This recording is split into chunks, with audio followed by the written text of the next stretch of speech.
Hi, so we are going to start on the facial bones once I get this guy's head back on. So the facial bone, the first one we're going to talk about is the maxilla, and that is the upper jaw.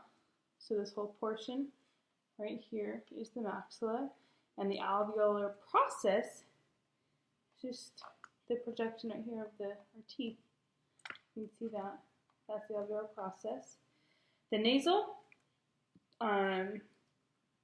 just this tip right here.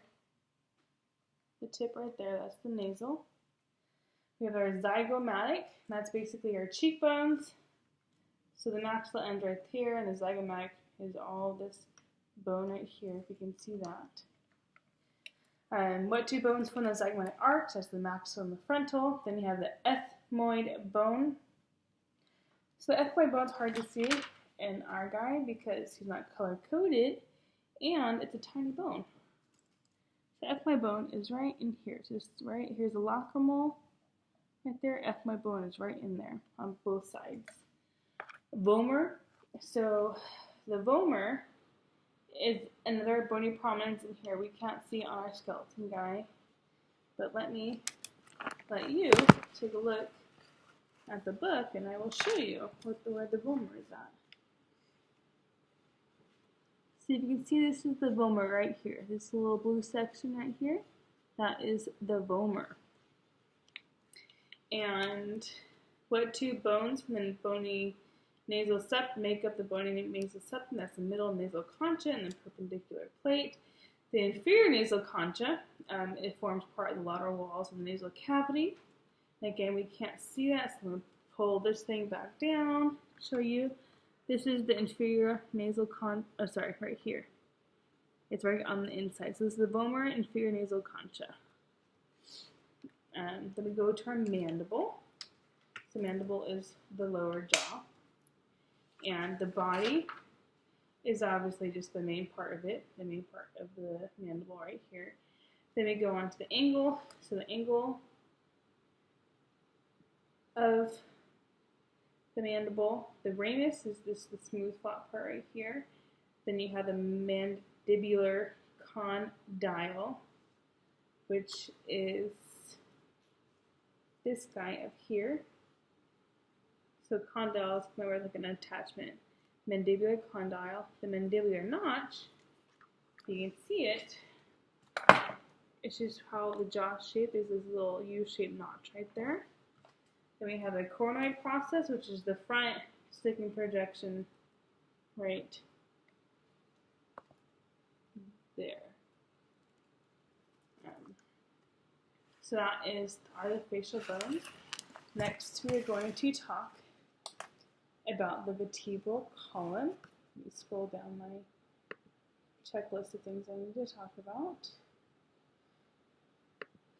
So the vertebral column, obviously we have cervical spine, thoracic, lumbar, and then the sacrum. So those are the four curves. The two primary are the thoracic and the lumbar.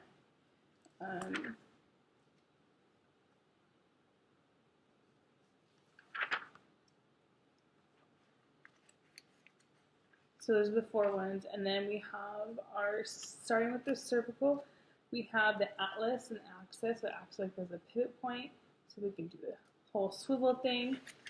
And then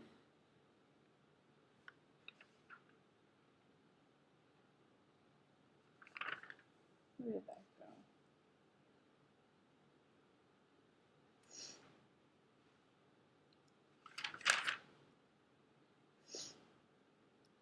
Sorry, I lost my place in my notes. Okay. So the axis,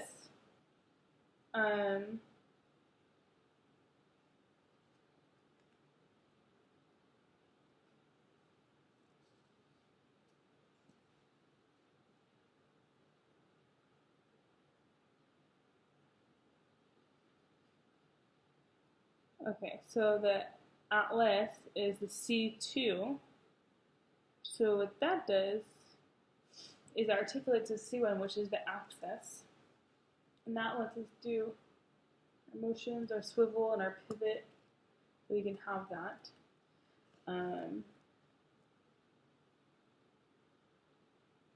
What is unique about the transverse process of all cervical vertebrae? So the transverse process of all cervical vertebrae, they're not obviously, you can see they're not as big as when you get down here. That makes sense, or else our, the back of our head would be sticking out, which would not make sense at all. And the next is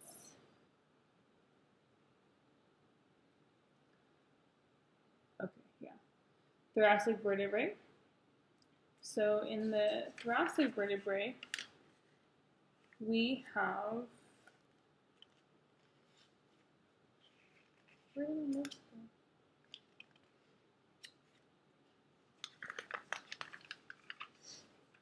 Okay, thoracic has the most, has 12. So the cervical has 5, the thoracic has 12. So we have the spinous processes. So these guys sticking out right here.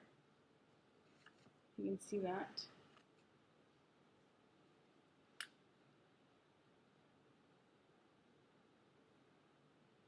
And the next is the transverse processes, so the ones that go out to the side. Invertebral foramen, so that's the hole. You see the body. Show you my book again. You see the body on here. This is the foramen. That's the hole where our spinal column goes down. That's where the nerves go. And obviously the body is the main part that's more anterior than posterior than the processes. So I'm going to show you here the body right here. Position of the invertebral discs. So these are the cartilage discs go in between our vertebrae, and then that just helps cushion them. They're just in between each vertebrae to help cushion and be a shock absorbers.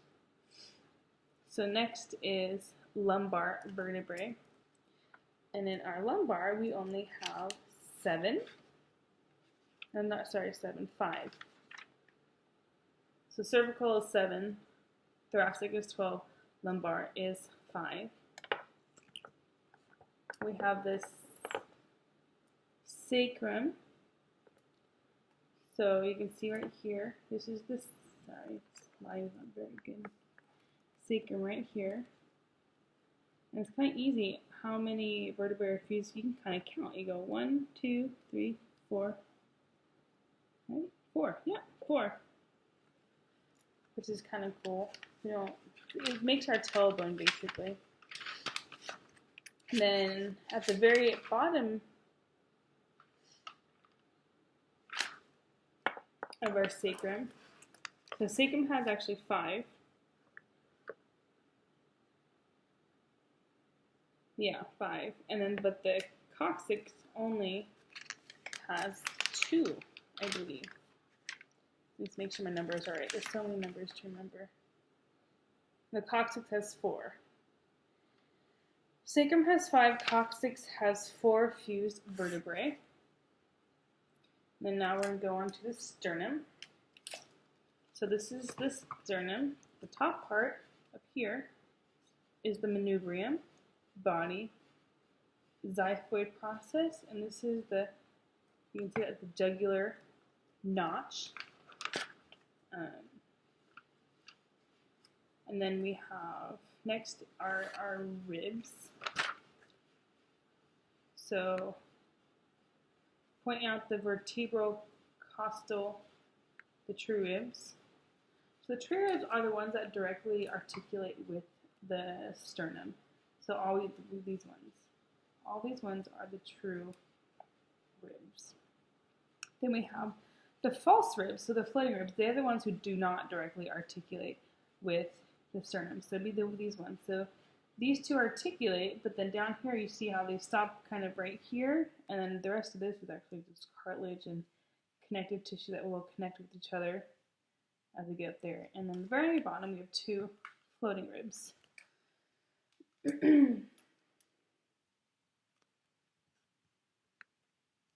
Then point out the head, neck, and tubercle rib and explain how the ribs articulate with the vertebrae. Okay, so if we're looking at this from the anterior view, let's start with that anterior view first. So this is the, sorry.